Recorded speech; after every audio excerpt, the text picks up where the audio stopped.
செஹான்ஜி speaking. மனம் விட்டு பேசுகிறேன். தேடலற்ற தேடல் தொடர் பாகம் 19. என்னகமே, தமிழ் என்று உச்சரிக்கும் பொழுது நமக்குள்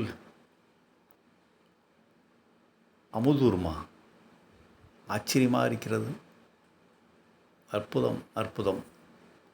என் பெயரை நான் இன்னும் தமிழ்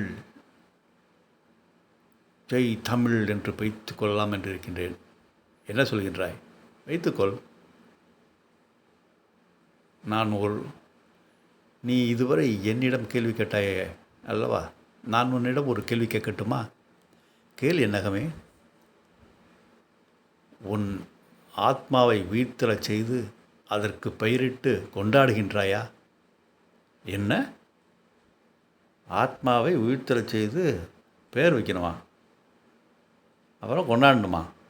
என்ன சொல்கிறாய் என்னகமே? ஆம், உனக்கு உதவி செய்ய காத்திருக்கும் உன் நண்பன், உன் தலைவன், உன் காரியதரிசி அந்த உயிர்த்தன்மையை, அந்த ஆத்மா என்ற உயிர்த்தன்மையை உயிர்த்தெழச் செய்தாயா? அதற்கு பெயரிட்டு கொண்டாடுகின்றாயா?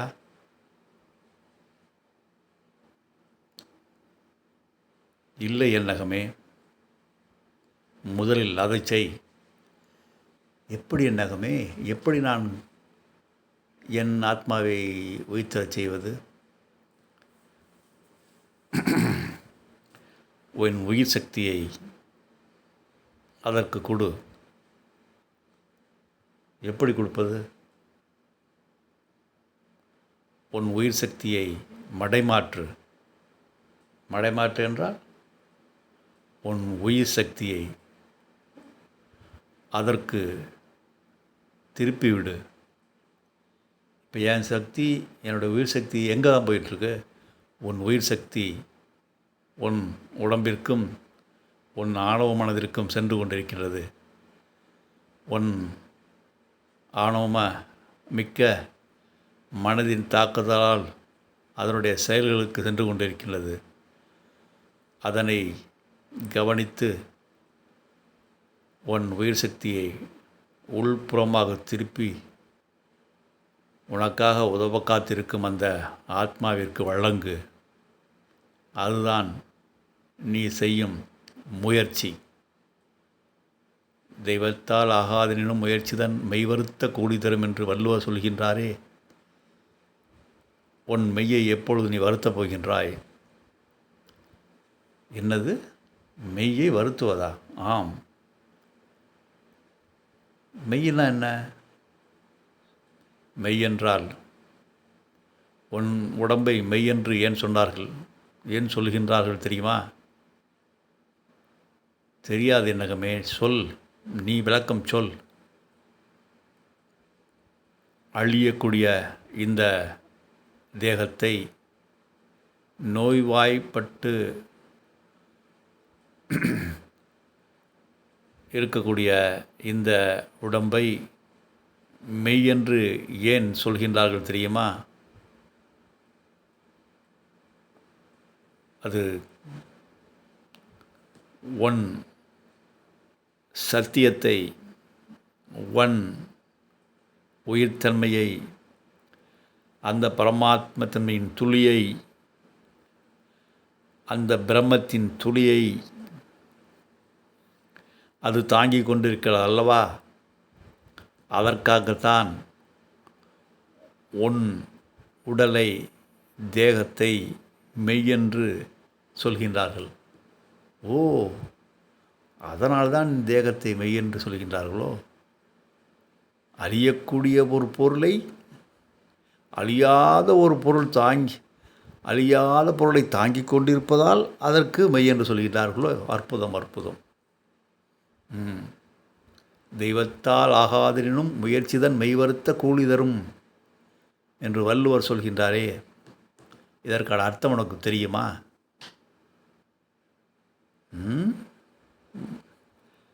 கடவுள்கிட்ட போய் வேணாலும் அப்படி கிடைக்காட்டியும் நீ கஷ்டப்பட்டு முயற்சி பண்ணினா அதற்கான பலன் கிடைக்குன்னு அர்த்தம்.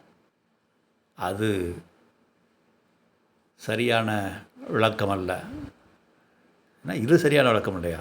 ஆம், தெய்வத்தால் ஆகாதெனினும் தெய்வம் என்பது படைக்கப்பட்ட, வெளியே படைக்கப்பட்ட அந்த தெய்வங்களால், உன்னால் உருவாக்கப்பட்ட, உன்னால் உருவம் கொடுக்கப்பட்ட அந்த தெய்வங்களால், அந்த தெய்வத்திற்கு முன் நின்று நீ முறையிட்டு வியாபாரம் செய்து அதன் பின்னும் அது செயலாக்கம் பெறவில்லை என்றால், தெய்வத்தால் ஆகாதெனினும் முயற்சி தன்மை வருத்த, மெய், உன்னுடைய மெய் எது? உன் உயிர்த்தன்மை, உன் ஆன்மா. அதனை நீ வருத்தம் செய்ய வேண்டும்.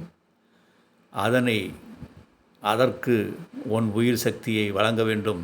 அதனை நீ கண்டுகொள்ள வேண்டும். அதனை நீ கண்டுகொண்டு பெயரிட்டு அதற்கு நீ அனுதினமும் அதனை நீ கொண்டாட வேண்டும்.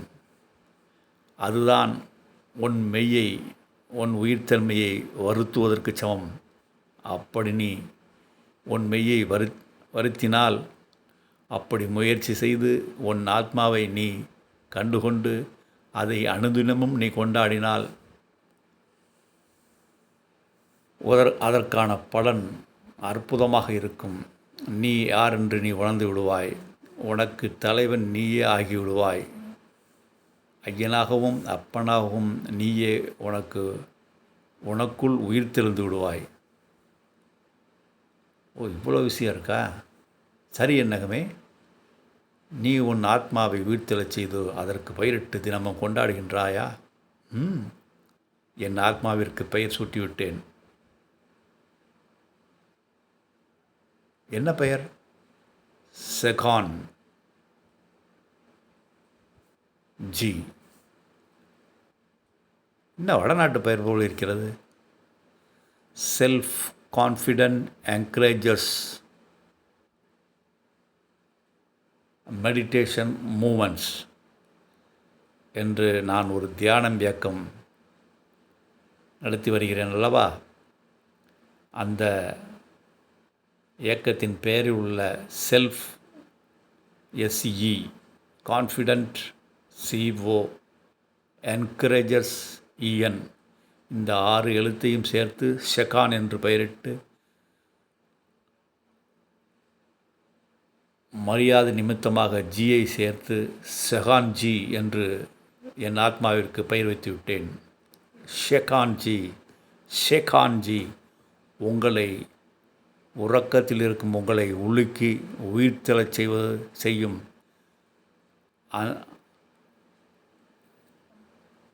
அதற்கு செகான்ஜி என்று பெயர் வைத்துள்ளேன்.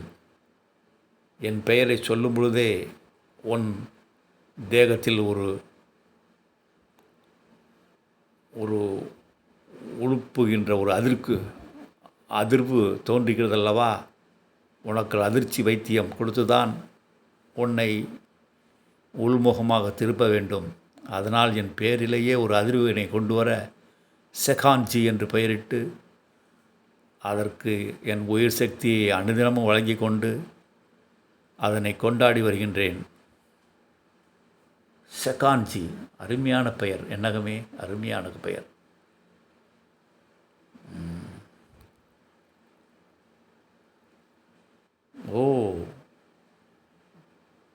செகான்ஜி, செல்ஃப் கான்ஃபிடென்ட் என்கரேஜர்ஸ் மெடிடேஷன் மூமெண்ட்,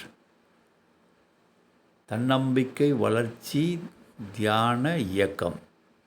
தமிழில் சொன்னால், தமிழில் இதுக்கு தான் அர்த்தமா? ஆம், அற்புதம் அன்னகமே. நானும் என் ஆத்மாவை உயிர்த்தெழச் செய்கின்றேன். அதற்கு என்ன செய்வது? கவனி, தியானி, காத்திரு. முன்பே சொல்லியிருக்கிறேன் அல்லவா? உன்னை நீ கவனி,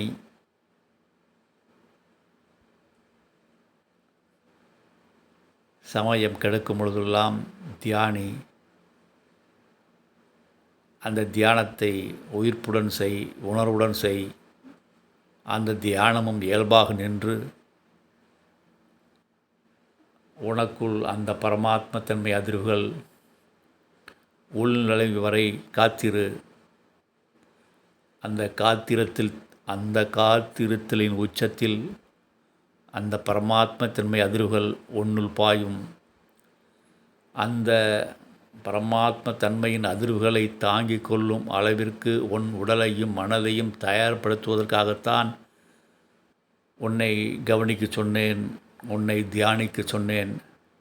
அப்படி தியானித்து பழகி வந்தால்தான் அந்த பரமாத்ம தன்மையின் அதிர்வுகளை உன்னால் உள்வாங்கி அதனுடைய குரலை கேட்டு நீ செயல்பட முடியும்.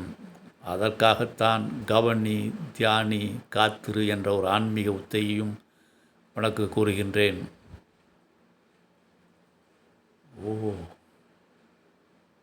உனது தன்னம்பிக்கை வளர்ச்சி என்றால் எது உனது சுயம், எது உனது தன்னம்பிக்கை?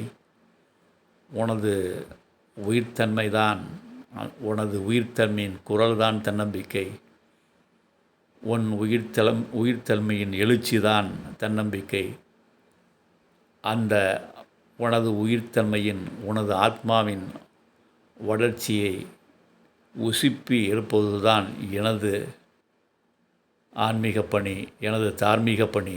அதைத்தான் நான் செய்து கொண்டிருக்கின்றேன். Self confident encourages meditation moment மூலம் ஷகான்ஜி உங்களை உனக்கு என் வார்த்தைகளுக்கு இடையே உள்ள மௌனத்தால் ஒரு அதிர்வுகளை ஏற்படுத்தி நீ கம்ஃபோர்ட் ஜோனில் விழிப்புணர்வு பெற்று வாழ்ந்து கொண்டிருக்கின்றாயோ, கண்களை திறந்தும் உறக்கத்தில் இருக்கின்றாயே, அதனை உலுக்கி உன்னை விழித்தெழச் செய்து உன் ஆத்மாவிற்கு உன் உயிர் சக்தியை மடைமாற்றம் செய்து உன்னிடம் சேர்த்து உனக்கு ஞாபகப்படுத்தி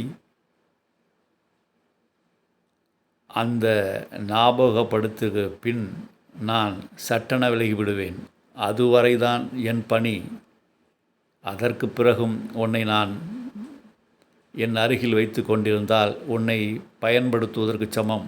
உன் ஆத்மாவிற்கு நான் துரோகம் செய்கின்றேன் என்று சமம்.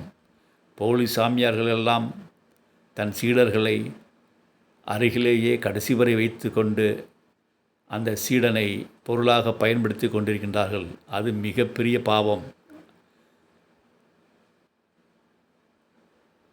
சட்டென உன் உயிர் சக்தியை தியானித்து உன் உயிர் சக்தியை அந்த உயிர்த்தன்மைக்கு ஆத்மாவிற்கு வழங்கி அதற்கு பெயரிட்டு அனுதினமும் விழிப்புடன் உன் வாழ்க்கையை கொண்டாடு. அற்புதம், அற்புதம் என்னகமே. நானும் சமயம் கிடைக்கும் பொழுதெல்லாம் என்னை கவனிக்கின்றேன். என் உயிர் சக்தியை உள்முகமாக திருப்பி என் உயிர்த்தன்மைக்கு அந்த சக்தியை வழங்கி அதனை உயிர்த்தெழச் செய்து அதற்கு ஒரு பெயரிட்டு அதை அனுதினமும் கொண்டாடுகின்றேன். அருமையான ஒரு ஆன்மீக யுக்தியை எனக்கு வழங்கினாய். இனி உங்களை நான் குருவே என்றுதான் சொல்லப்போகின்றேன். நீ எப்படி வேண்டுமானால் என்னை அழைத்துக்கொள். எனக்கு தேவை நீ உயிர்த்தெழ வேண்டும், உன் ஆத்மாவை நீ கொண்டாட வேண்டும்.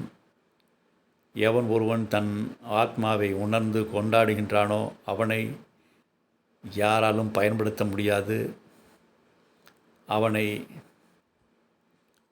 யாராலும் அடிமைப்படுத்த முடியாது, அவனை யாராலும் தீவிரவாதி ஆக்க முடியாது.